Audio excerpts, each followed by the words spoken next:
Alrighty then, let's cover the Steel Mace Lunge. Now it is quite simply, at least the bottom half of your body, it's the same as a conventional body weight lunge. So just coming forward, depending on your stance, whether you want to go knees over toes or not, you want to come down, keep that back knee off the floor, and just go kneely touching the floor for the full depth.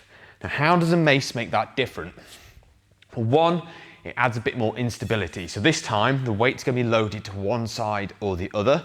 And two, what you're going to do is whilst you're lunging, you're going to try and bend the bar. Right, so you bend the bar, puts tension in the upper back. Now it turns from a lower body exercise into a full body exercise, and we can lunge forward with the lead leg and stand back up again. However, if you want to make this a different challenge, we can change and then lunge forward with what is now the opposite leg, and that adds a little bit more instability into the movement.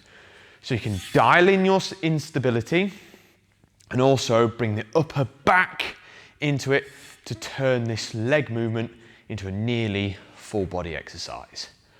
Chuck those in your program, and I'll see you soon.